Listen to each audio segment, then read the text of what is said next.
إن الحمد لله نحمده ونستعينه ونستغفره ونعوذ بالله من شرور أنفسنا ومن سيئات أعمالنا من يهده الله فلا مضل له ومن يضلل فلا هادي له ونشهد أن لا إله إلا الله وحده لا شريك له ونشهد أن سيدنا وحبيبنا ومولانا محمدا عبده ورسوله الذي أرسله بالحق بشيرا ونذيرا وداعيا إلى الله بإذنه وسراجا وقمرا منيرا فقد قال الله تعالى في كلامه المجيد والفرقانه الحميد أعوذ بالله من الشيطان الرجيم بسم الله الرحمن الرحيم كنتم خير أمة أخرجت للناس تأمرون بالمعروف وتنهون عن المنكر وقال رسول الله صلى الله عليه وسلم أي الإسلام خير تطعم الطعام وتقرئ السلام صدق الله المولانا العلي العظيم وصدق رسوله النبي الكريم ونحن على ذلك لمن الشاهدين والشاكرين قالوا سبحانك لا علم لنا إلا ما علمتنا إنك أنت العليم الحكيم وقال تعالى في شان حبيبه ومحبوبه إن الله وملائكته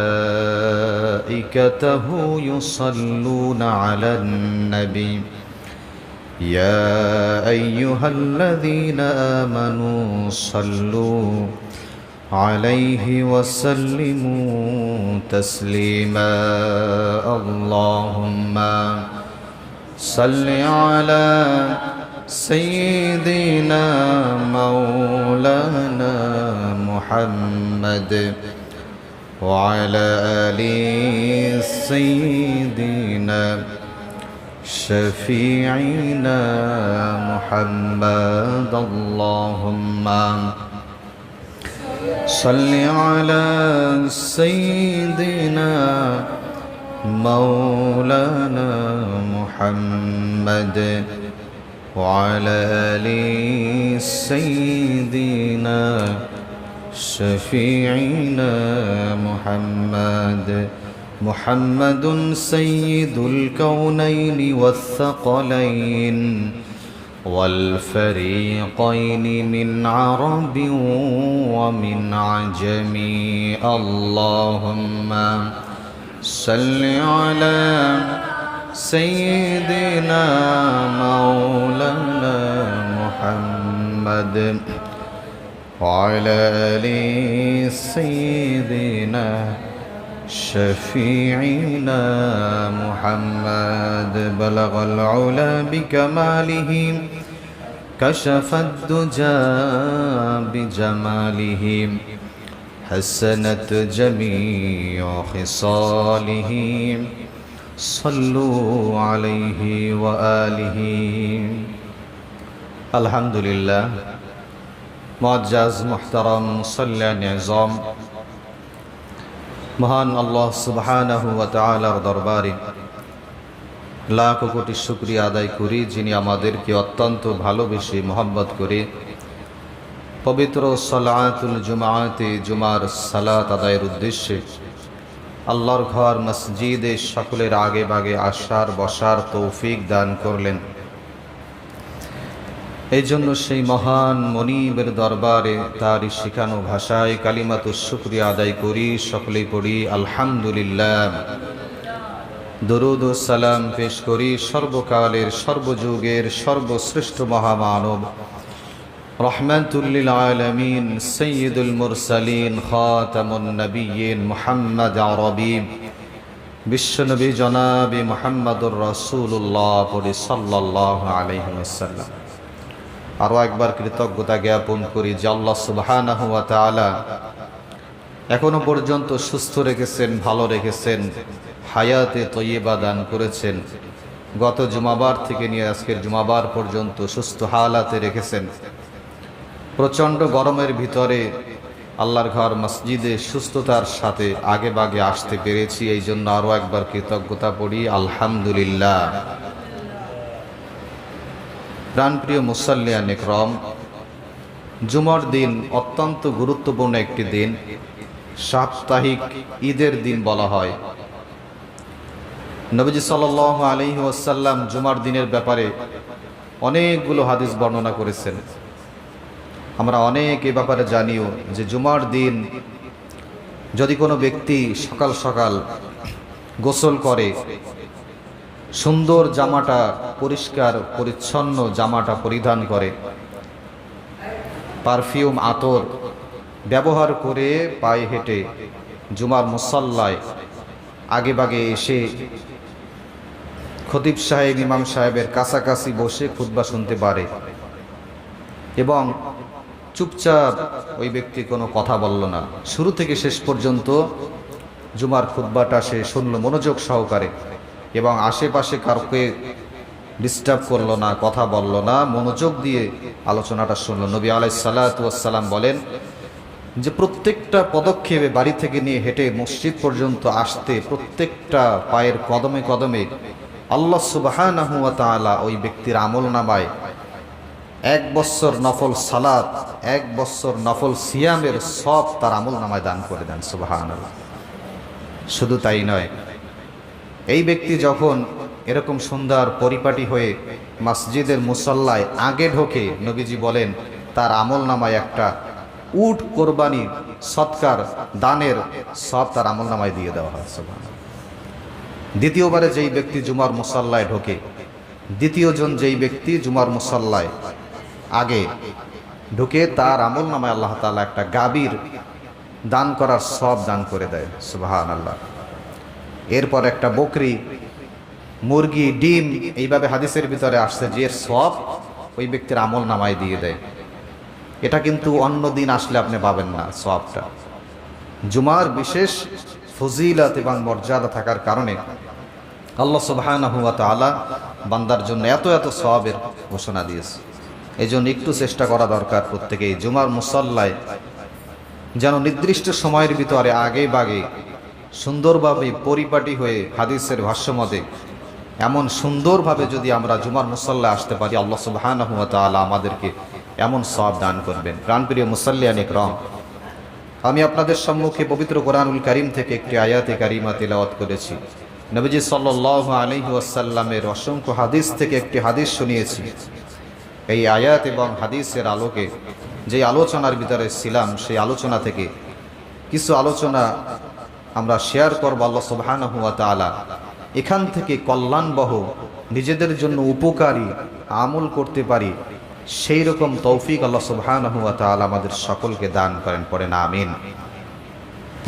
সর্ব অবস্থায় প্রশংসা আল্লাহ সুবহানাহু ওয়া তাআলা, কিন্তু ফাসিক ব্যক্তি, যেই ব্যক্তির কথায় ভিতর সৌন্দর্যতা নাই, মাধুর্যতা নাই, কথায় কথায় গালি দেয়, এরকম ব্যক্তির প্রশংসা নবীজি বলেছেন করা যাবে না। ইদা মুদিহাল ফাসিক গদাবা রাব্বাহু তাআলা ওয়াহতাজ্জা লাহুল আরশ। নবীজি বলেন যখন ফাসিকের প্রশংসা করা হয় তখন আল্লাহ সুবহানাহু ওয়া তাআলা রাগান্বিত হয়, ওয়াহতাজ্জা লাহুল আরশ, আর যখন আল্লাহ তাআলা রাগান্বিত হয় তখন তার আরশ কাঁপতে থাকে। আমরা রিসেন্টলি দেখেছি 2 দিন আগে একজন চেয়ারম্যান, সে একজন বক্তাকে পাশে বসাইয়া অকথ্য ভাষায় গালাগালি করলো। কিছু কথা তার জবান থেকে এমন বের হলো যে সুস্থ মস্তিষ্কের মানুষের মুখ থেকে বের হয় না। তো এইরকম টাইপের যে মানুষ, এদেরকে আল্লাহ তাআলা লানত দেয়। সামান্য একটা কথা বক্তাকে জিজ্ঞেস করলো যে আপনাদের ভিতর এত মত কেন? একজন বলেন সূরা ফাতিহা নামাজের পিছনে পড়া যাবে, আর একজন বলেন যে পড়া যাবে না, আমরা কোন দিকে যাব? তো সেই বক্তা বলল যে আচ্ছা ঠিক আছে, আমি উত্তর দিচ্ছি। বলল যে নবীর জমানা থেকে, সাহাবা আজমাইনদের জমানা থেকে ইখতিলাফ ছিল, মতবিরোধ পার্থক্য ছিল, এটা থাকবে। সে কথায় কথায় একটা বলতে বলতে যে গালিগালাজ শুরু করে দিল। এইরকম গবেট টাইপের কিছু মানুষ, যাদের জবান ঠিক নাই, আল্লাহ তাআলা এদেরকে লানত দেয়, এদের ফাসিকের অন্তর্ভুক্ত হয়ে যায়। তো আল্লাহ তাআলা আমাদেরকে হেফাজত করুক, জবানটা হেফাজত করা চরিতার্থ না হয় এই ব্যাপারে আমরা প্রতিনিয়ত কথা বলি। শুধু নামাজ, শুধু রোজা, এই দিয়ে আপনি জান্নাত কামাই করতে পারবেন না। কোনো একটা বিশেষ আমল দিয়ে আপনার জান্নাত কামাই করা সম্ভব না, কিন্তু আপনার সুন্দর চরিত্র দিয়ে সুন্দর একটা নেক কাজ, বিশেষ কাজ, সৃষ্টির সেবা, বিশেষ করে এই ব্যাপারে অসংখ্য বর্ণনা আসছে যে হঠাৎ করে আল্লাহ তাআলা ওই বান্দাকে মাফ করে জান্নাত দিয়ে দিয়েছেন। অসংখ্য হাদিস রয়েছে যে ব্যক্তির সুন্দর চরিত্রবান হওয়ার কারণে, সুন্দর আমল থাকার কারণে, আপনি যদি চিন্তা করেন যে আমি ভালো পাক্কা নামাজি, আমি বিশাল বড় হাজী সাহেব, তো আমি মানুষের সাথে কেমন ব্যবহার করি, কেমন চলাফেরা করি, আমার জবান কেমন, এটা আমার কাছে ডাজ নট ম্যাটার। আমি যে বিশাল আমল করি, এই আমলই আমাকে জান্নাতে নিয়ে যাবে, আদৌ সম্ভব না। আপনার আমলের পাশাপাশি আপনাকে অত্যন্ত ভালো বিনয়ী একজন মানুষ হতে হবে, একজন ভালো মানুষ হতে হবে, চরিত্রবান আখলাকওয়ালা একজন দিনদার মানুষ হতে হবে। তাহলে আল্লাহ সুবহানাহু ওয়া তাআলা দেখা যাবে কোনো একটা ওসিলা হয়তো বা মাপ আপনি আমি পেয়ে যেতে পারি। প্রাণপ্রিয় মুসল্লিয়ানে ইকরাম, যে আয়াতে কারিমা তেলাওয়াত করেছি, আয়াতে কারিমায় আল্লাহ সুবহানাহু ওয়া তাআলা বলেন কুনতুম খায়রা উখরিজাত লিন-নাস, যে বান্দা তোমাদেরকে আমি বের করেছি মানুষদের কল্যাণের জন্য। উখরিজাত লিন-নাস, যে মানব জাতিকে আমি সৃষ্টি করেছি অপর ভাইয়ের কল্যাণের জন্য, খেদমতের জন্য আমি তাদেরকে তৈরি করেছি, সৃষ্টি করেছি। তা'মুরুনা বিল মা'রুফ, তারা সৎ কাজের আদেশ দেবে, ওয়া তানহাউনা আনিল মুনকার, অসৎ কাজ থেকে মানুষকে বিরত রাখবে। আল্লাহ সুবহানাহু ওয়া তাআলার এই আয়াতে কারিমা দ্বারা কি বোঝা যায় যে আল্লাহ সুবহানাহু ওয়া তাআলা আমাদেরকে উত্তম জাতি বলেছেন। প্রথমে কুনতুম খায়রা উম্মাতিন উখরিজাত লিন-নাস, তোমরাই উত্তম জাতি, তোমাদেরকে সৃষ্টি করা হয়েছে মানব জাতির কল্যাণে, মানুষের কল্যাণে সৃষ্টি করা হয়েছে। এত জাতি রেখে, আল্লাহর এত মাখলুক, এত সৃষ্টি রেখে মানব জাতিকে কেন কল্যাণ মানে উত্তম বললেন আল্লাহ সুবহানাহু ওয়া তাআলা? এটা তো একটা কারণ আছে। মানুষ যেভাবে মানুষের কল্যাণে আসবে আল্লাহ তাআলা চায়, অন্য কোনো প্রাণী অতটা ওইভাবে কল্যাণে আসবে না, বা আল্লাহ তাআলা ওইটা চায় না। মানুষ মানুষের কল্যাণে আসবে, আল্লাহ তাআলা এটাই চায়। মানুষের শক্তি কম হতে পারে, মানুষের বুদ্ধি কম না বেশি? মানুষের বিবেক বুদ্ধি অনেক অনেক বেশি। হাতির অনেক বড় দেহ থাকতে পারে, শরীর থাকতে পারে, কিন্তু হাতির পিঠে মানুষ ওঠে নাকি মানুষের পিঠে হাতি ওঠে? হাতির পিঠে মানুষ ওঠে। তো মানুষ গঠনগতভাবে ছোট হতে পারে, শক্তির দিক থেকে কম হতে পারে, কিন্তু উত্তম বানিয়েছে কে? আল্লাহ সুবহানাহু ওয়া তাআলা মানুষকে উত্তম বানিয়েছে, কারণ মানুষ মানুষের কল্যাণে আসবে। ভালো কাজের আদেশগুলো মানুষ মানুষকে দিবে, খারাপ যেখানে দেখবে সেখানে প্রতিহত করবে। ওই যে গালিগালাজ করছে, ও চেয়ারম্যানের এখন চেয়ারম্যানে নিয়ে টানাটানি, এখন বিভিন্ন জায়গায় মামলা হয়ে গেছে। সুস্থ মস্তিষ্কের মানুষ এরকম কথা বলা মিডিয়ার যুগে এখন সব জায়গায় রেকর্ড হয়, প্রত্যেকটা মাহফিলে বেশিরভাগ জায়গায় এখন রেকর্ড হয়, সারা জায়গা ছড়িয়ে গেছে। এই ব্যক্তির চরিত্র যদি ভালো হতো, দিন থাকতো ভিতরে, ইসলাম থাকতো, এর ভিতর থেকে এরকম কথা বেরোনো সম্ভব ছিল না। এজন্য ইসলাম ভিতরে প্রবেশ করানো, দিন ভিতরে প্রবেশ করানো, উত্তম আখলাক, চরিত্রবান হওয়া। একজন সাহাবী নবীজিকে ডাক দিয়া বলেন, ইয়া রাসূলুল্লাহ, আইয়ুল ইসলামি খায়রুন, ইসলামের ভিতরে কোন কাজটা সবচাইতে বেশি উত্তম? ইসলামের ভিতরে উত্তম কাজ কি? নবী আলাইহিস সালাতু ওয়াস সালাম বলেন, তুতঈমুত তাআম ওয়া তুকরিউস সালাম, অপরিচিত পরিচিত সকলকে সালাম দেওয়া, তুতঈমুত তাআম, এবং মানুষদেরকে খানাপিনা খাওয়ানো, এইটা ইসলামের ভিতরে উত্তম কাজ। উত্তম কাজগুলো যদি মানুষ করে, মানুষের ভিতর ভ্রাতৃত্ববোধ, ভালোবাসা তৈরি হয়ে যায়। উত্তম কাজ মানুষের ভিতরে যদি না থাকে, তাহলে মানুষ মানুষদের থেকে দূরে সরে যায়। একজন মানুষকে যদি খাওয়ায়, তার প্রতি ভালোবাসা, দুইজনের প্রতি মহব্বত, ভালোবাসা কম হয় না বেশি হয়? বেশি হয়, বেশি তৈরি হয়ে যায়। একজন ব্যক্তির সঙ্গে দেখা হইলে, সালাম দিলে, কুশল বিনিময় করলে, তার প্রতি আন্তরিকতা, মহব্বত কম হয় না বেশি হয়? বেশি হয়। ইসলামের উত্তম কাজ, প্রত্যেকটা কাজই সওয়াবের কাজ। এরপরে হাদিসের ভিতরে অনেকগুলো বর্ণনা আসছে, যদি কোনো ব্যক্তি দায়িত্ব ইনসাফের সাথে পালন করে, ভালোভাবে পালন করে, আপনার যেই দায়িত্ব, সেই দায়িত্বটা যদি আপনি ইনসাফের সাথে পালন করেন, আল্লাহ সুবহানাহু ওয়া তাআলা ওই দায়িত্ব পালনের ভিতরেও সওয়াব দান করে দিবেন। সুবহানাল্লাহ বলি। আপনি একজন ডাক্তার, আপনার কাছে রোগী আসছে, আপনি এই পেশেন্টটাকে সুন্দরভাবে অবজারভেশন করলেন, দেখলেন, এই যে দেখলেন সুন্দরভাবে, এর দ্বারাও আল্লাহ তাআলা সওয়াব দান করবেন এবং পিওর সওয়াব দিবেন। আর যদি রোগী আসার সঙ্গে সঙ্গে যে টেস্টগুলো লাগবে সেগুলো তো দিলেনই, বাড়তি আরও 10-15টা টেস্ট ধরিয়ে দিলেন, এরকম দিয়ে তারে পাঠাই দিলেন, তাকে গলা কাটলেন, কিছু তার কাছ থেকে বের করলেন, সওয়াব তো পাবেনই না, বরং এর দ্বারা গুনাহগার হওয়া লাগবে। ঠিক কিনা? গুনাহগার হওয়া লাগবে। দায়িত্ব ইনসাফের সাথে পালন করা, প্রত্যেকটা দায়িত্ব ইনসাফের সাথে পালন করা। একজন ব্যক্তি থানায় গিয়েছে, পুলিশ যদি তার কাছ থেকে সুন্দরভাবে তথ্যগুলো নেয়, সুন্দরভাবে লিপিবদ্ধ করে, তার কথাবার্তা শুনে পদক্ষেপ নেয়, তাহলে তার ভিতর সওয়াব আছে না নাই? প্রত্যেকটা পদে সওয়াব রয়েছে, সওয়াব পাবে। আর যদি এর উল্টাটা করে, অবশ্যই সে গুনাহগার হবে। আল্লাহর নবী সাল্লাল্লাহু আলাইহি ওয়াসাল্লাম বলেন, যারা এভাবে দায়িত্ব পালন করবে, দায়িত্ব পালনকারী ব্যক্তিদের ভিতরে যারা মাথাওয়ালা থাকবে, বিশেষ ব্যক্তিত্ব অর্জনকারী ব্যক্তি থাকবে, এই ব্যক্তিগুলো যদি তাদের স্থান থেকে সুন্দরভাবে দায়িত্ব পালন করে, আল্লাহর নবী বলেন 7 শ্রেণীর মানুষদেরকে আল্লাহ সুবহানাহু ওয়া তাআলা আরশের নিচে বিশেষ ছায়া প্রদান করবেন। তার ভিতরে 1 শ্রেণীর মানুষ হলো যারা সঠিকভাবে দায়িত্ব পালন করবে, আল্লাহ সুবহানাহু ওয়া তাআলা আরশের আজিমের ছায়া দ্বারা কিয়ামতের ময়দানে ছায়ার ব্যবস্থা করে দিবে। সুবহানাল্লাহ বলে।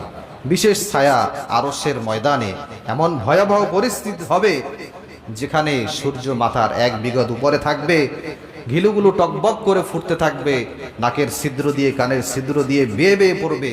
এই ভয়াবহ পরিস্থিতির ভিতরে বিশেষ 7 শ্রেণীর মানুষদেরকে আল্লাহ সুবহানাহু ওয়া তাআলা আরশের ছায়া দান করবে। তার ভিতরে 1 শ্রেণীর মানুষ হলো ওই ধরনের শাসক, দায়িত্বশীল, যারা তাদের দায়িত্বগুলো ইনসাফের সাথে পালন করেছে। আল্লাহ সুবহানাহু ওয়া তাআলা তাদের মাথার উপরে বিশেষ ছায়া দান করবে। তাদের আর কষ্ট হবে না। প্রাণপ্রিয় মুসাল্লিয়ান ইকরাম, এরপরে দায়িত্ব যারা বিশেষভাবে পালন করবে, নবী আলাইহিস সালাতু ওয়াস সালামের এক লম্বা হাদিসের ভিতরে আসছে যে এই দায়িত্ব পালনকারী ব্যক্তিগণ বিপদে পড়ে গেলে আল্লাহ তাআলা তাদেরকে উদ্ধার করবে। আমরা বিপদে পড়ে গেলে যখন আল্লাহকে ডাকি, বিভিন্নভাবে ডাকি, পীর মুরিদ, পীরের দোহাই দিয়ে ডাকে অনেকে, যে সেখানে যে আমি কিছু দান করবো, আল্লাহ আমার এই বিপদ থেকে রক্ষা করো। আবার অনেকে নিয়ত করে যে বিশেষ কিছু করব, অর্থাৎ অনেক ধরনের নিয়ত করে মানুষ বিপদ থেকে উদ্ধার চায় কিনা? অনেক ওসিলা উদ্ধার চায়, বিপদ থেকে উদ্ধার পাওয়ার জন্য অনেক ওসিলা খোঁজে। কিন্তু সঠিক ওসিলাগুলো কি? এই হাদিস থেকে তার উপকারিতা, ফায়দা এই হাদিস থেকে নেওয়া যায়। 3 যুবক, বনী ইসরাইলের ঘটনা হাদিসের ভিতরে আসে, সহিহ হাদিসের ভিতরে। 3 যুবক মরুভূমির ভিতর দিয়ে হেঁটে যাচ্ছিল। যেতে যেতে সন্ধ্যা হয়ে যায়, হঠাৎ করে বৃষ্টি শুরু হয়ে গেছে। এখন চিন্তা করলো যে এখান থেকে তো দৌড় দিয়ে পালানো যাবে না, আশ্রয় নিতে হবে কোথাও। তো একটা গুহার ভিতরে এই 3 যুবক আশ্রয় নিয়েছে। নেওয়ার পরে কিছুক্ষণ পরে আরো ঝড়, প্রচন্ড ঝড় শুরু হয়ে গিয়েছে। এই ঝড়ের ভিতরে বিশাল একটা পাথর এসে এই গুহার মুখের কাছে এমন ভাবে বসছে যে এই 3 যুবক ভিতর থেকে আর বের হতে পারতেছে না। সুবহানাল্লাহ, না, ভিতরে আটকা পড়ে গেছে। এখন উদ্ধার করবে কে? এই 3 যুবক ঠেলেও সরাতে পারতেছে না। 3 যুবক তো দূরের কথা, 9 জন, 10 জন, 12 জন, 15 জন, 20 জন মিলেও সরানোর মতো সক্ষমতা নাই যে এই পাথর সরাবে। এমন বিপদের ভিতরে পড়ে গেছে 3 যুবক। এখন নিশ্চিত তারা চিন্তা করলো এখান থেকে বের হওয়া সম্ভব না, মৃত্যুর জন্য অপেক্ষা করো, একজন আর একজনকে বলে।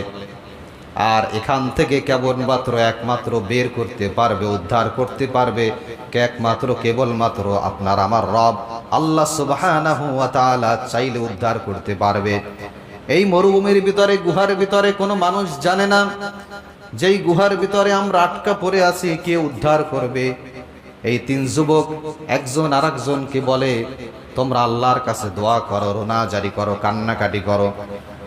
এখন 3 যুবকের এক যুবক আল্লাহ সুবহানাহু ওয়া তাআলার কাছে দোয়া করতেছে, ভালো করে বোঝেন। একজন বলেন, রব্বুল আলামিন, আমি যে ভালো নেক আমলগুলা করেছি জানি না তোমার কাছে কবুল হয়েছে কিনা, ভালো নেক কাজের ওসিলা দিয়া দোয়া করতেছে। এক যুবক দোয়া করে, রব্বুল আলামিন, আমার বাড়িতে বৃদ্ধ পিতামাতা ছিল, আমি একদিন বাহিরে দূরে কোথাও কাজ করতে গেছি, বাড়ি ঘরে এসে দেখি আমার পিতামাতা ঘুমিয়ে গেছে। আমার বাড়ি গাভী ছিল, গাভী থেকে দুধ দহন করে আমার পিতামাতার কাছে আমি চলে গেছি দুধ পান করানোর জন্য। যে দেখি আমার পিতামাতা ঘুমিয়ে গেছে, আমার সন্তান, আমার স্ত্রী তারাও না খেয়ে আছে। তারা বলতেছে আমাদেরকে দুধ দাও। তাদেরকে আমি না দিয়ে পিতামাতাকে আমি বেশি ভালোবাসলাম, শ্রদ্ধা করলাম। রব্বুল আলামিন, এই কাজটা আমি কেবলমাত্র একমাত্র তোমার সন্তুষ্টির আশায় আমি করেছি। পিতামাতার কাছে আমি পায়ের কাছে, মা কদামাইহি, পায়ের কাছে আমি সারা রাত দাঁড়িয়েছিলাম। সকালে যখন আমার বাবা মায়ের ঘুম ভাঙলো, তাদেরকে দুধের পেয়ালাটা হাতে দিয়ে তাদেরকে পান করালাম আগে, এরপর আমি, স্ত্রী, সন্তান সকলেই পান করালাম। রব্বুল আলামিন, এই কাজটা তোমার কাছে যদি পছন্দনীয় হয় রব্বুল আলামিন, তাহলে এই বিপদ থেকে আমাদেরকে উদ্ধার করে দাও। যেই পাথর 10 জন 20 জন মিলে সরানো সম্ভব না, এই দোয়ায় আল্লাহ রব্বুল আলামিন 3 ভাগের 1 ভাগ পাথরকে মুখ থেকে সরিয়ে দিয়েছে। সুবহানাল্লাহ, গুহার মুখ থেকে 3 ভাগের 1 ভাগ সরে গেছে। এখন যতটুকু সরছে ওখান থেকে বের হওয়া সম্ভব না, এখনো বের হওয়ার মতো স্পেস এখনো হয় নাই। তো আল্লাহর কাছে দোয়া কবুল হয়ে গেছে এই ব্যক্তির দোয়া। এখন 3 যুবকের দ্বিতীয়জন দোয়া করছে আল্লাহ সুবহানাহু ওয়া তাআলার কাছে। হাদিসের ভিতরে আসছে, ওই ব্যক্তি বাড়িতে কিছু শ্রমিক কাজে লাগিয়েছিল, সব শ্রমিক কাজ করার পরে তার ন্যায্য পাওনাগুলো নিয়ে চলে যায়। একজন শ্রমিক তার ন্যায্য পাওনা না নিয়ে চলে গিয়েছিল। এখন দোয়া করতেছে, রব্বুল আলামিন আমার বাড়িতে যেই শ্রমিকগুলা ছিল সকল শ্রমিকের বেতন আমি দিতে পারি নাই, একজন শ্রমিক তার বেতন না নিয়ে চলে যায়। এখন আমি কি করব? এই টাকাটা তো আমার নাম, শ্রমিকের টাকা। আমি এই টাকাটা দিয়ে কি করলাম? এই টাকাটা দিয়ে আমি কিছু বকরি ক্রয় করলাম এবং এগুলো থেকে আস্তে আস্তে একটা পাল হয়ে গেল। পোষতে পোষতে আস্তে আস্তে এই বকরির একটা পাল হয়ে গেল। এরপরে কিছুদিন পরে এই শ্রমিক আমার বাড়িতে আসছে, এসে বলে, ভাই তোমার বাড়ি আমি দীর্ঘদিন কাজ করেছিলাম, টাকা নিতে মনে ছিল না, তোমার কাছ থেকে আমি যেই টাকাটা পাই সেটা আমাকে ফেরত দাও। তখন আমি কি করলাম? ওই ব্যক্তির টাকাটা আমার হাতে নাই, আমি ব্যবসা করেছি, বকরি চড়িয়েছি, একটা পাল হয়ে গেছে।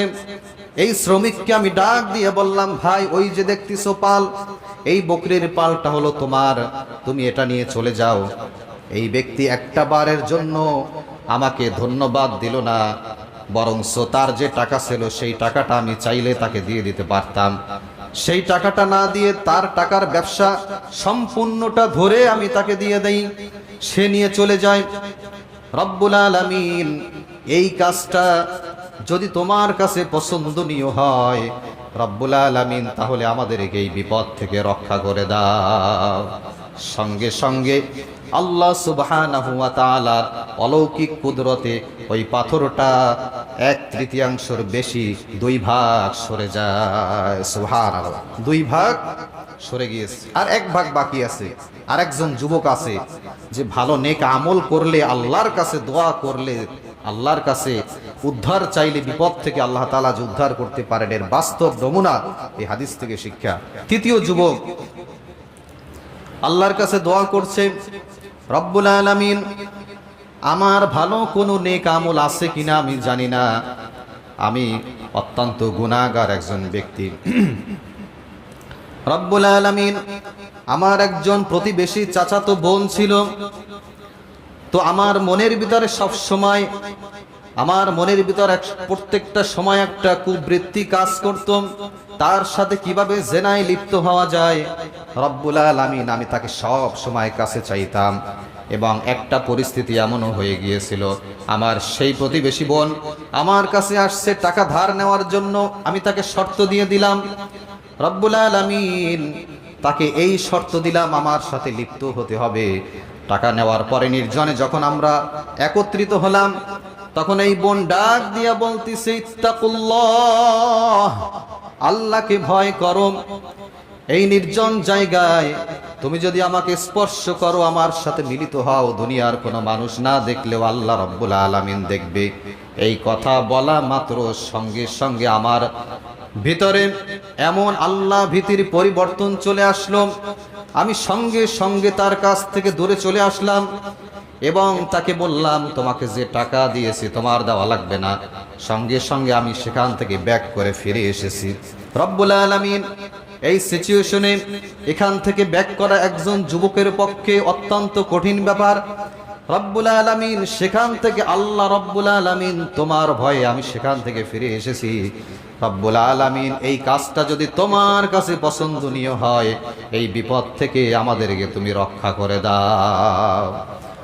আল্লাহ সুবহানাহু ওয়া তাআলার অলৌকিকভাবে সঙ্গে সঙ্গে পাথরটা গুহার মুখ থেকে পরিপূর্ণভাবে সরে যায়। সুবহানাল্লাহ, আল্লাহ সুবহানাহু ওয়া তাআলা এদেরকে সঙ্গে সঙ্গে মুক্ত করে দেয়। এই কঠিন বিপদ থেকে আল্লাহ তাআলা তাদেরকে উদ্ধার করে। এখন আসেন প্রত্যেকেই ভালো নেক কাজ করে, নেক কাজের ওসিলা দিয়ে আল্লাহ সুবহানাহু ওয়া তাআলাকে ডাকি। আল্লাহ সুবহানাহু ওয়া তাআলা যে ডাকে সাড়া দিবেন, এটা আমরা বিশ্বাস করি। যদি কোনো ব্যক্তি নেক কাজ করি, ভালো কাজ করি, পিতামাতার খেদমত করি, ভালো নেক কাজ করি, উত্তম চরিত্রবান হই, তারপরে মানব কল্যাণমুখী কাজ করি, আল্লাহ সুবহানাহু ওয়া তাআলার কাছে অত্যন্ত প্রিয় এই কাজগুলো, পিতামাতার খেদমত করা। আল্লাহ সুবহানাহু ওয়া তাআলা বলেছেন, আমার ইবাদত করো, এরপরেই পিতামাতার খেদমত করো। সুবহানাল্লাহ, যে আল্লাহর ইবাদতের পরেই সঙ্গে সঙ্গে পিতামাতার খেদমত করো। এই কাজগুলো অত্যন্ত গুরুত্বপূর্ণ, আল্লাহ সুবহানাহু ওয়া তাআলার কাছে খুবই পছন্দের কাজ। আমার ভাইরা, তো বিপদ মুসিবত দায়িত্ব ইনসাফের সাথে পালন করলে আল্লাহ সুবহানাহু ওয়া তাআলা বিপদ মুসিবতও দূর করে দেয়।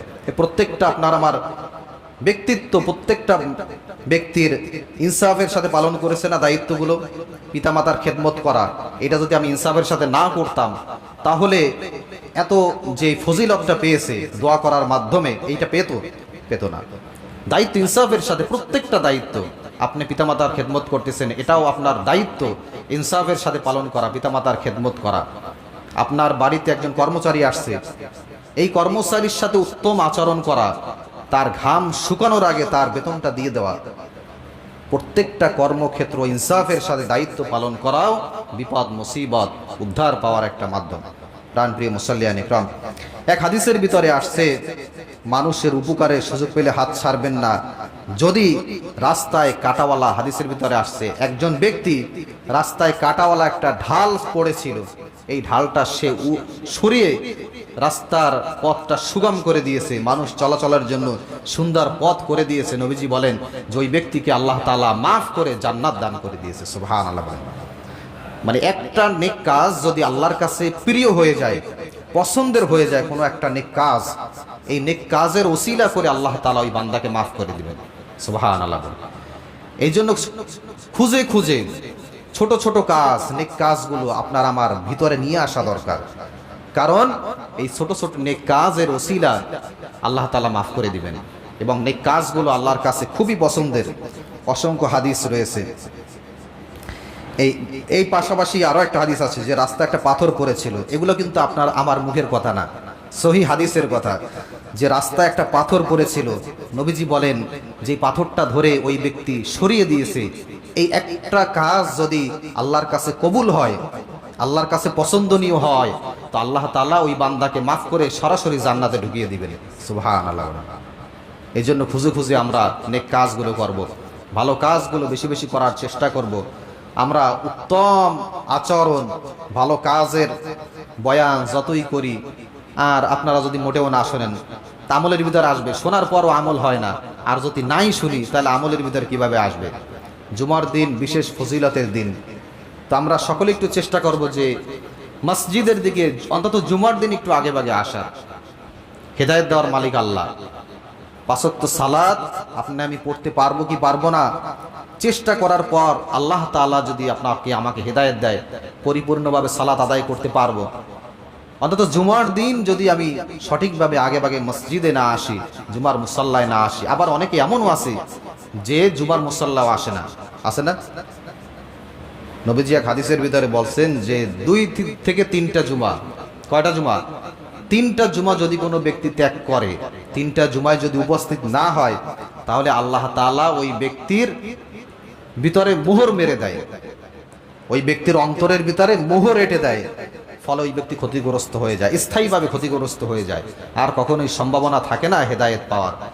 এই জন্য চেষ্টা করি যেখানেই যে অবস্থায় থাকি না কেন, জুমার মুসাল্লায় আগে আসা, 5 ওয়াক্ত সালাত যেখানে যে অবস্থায় থাকি না কেন সঠিকভাবে আদায় করার চেষ্টা করা। আপনি বাজারে আছেন, বাজারে মসজিদ নাই, আপনি এক জায়গায় বেড়াতে গেছেন, সেখানে মসজিদ আছে না? আছে। প্রত্যেকটা জায়গায়, বাংলাদেশে তো এমন হয়েছে যে প্রত্যেকটা মোড়ে মোড়ে মসজিদ, জনগণের চেয়ে মসজিদ বেশি হয়ে গেছে, এরকম একটা অবস্থা। প্রত্যেকটা মোড়ে মোড়ে এখন মসজিদ। আপনি চাইলে যে কোনো জায়গায় যে অবস্থায় থাকেন না কেন, আপনি চাইলে জামাত ধরতে পারেন, জামাতে সালাত আদায় করা সম্ভব। প্রাণপ্রিয় মুসাল্লিয়ান ইকরাম, আল্লাহ সুবহানাহু ওয়া তাআলা আমাদের সকলকে বোঝার আমল করার তৌফিক দান।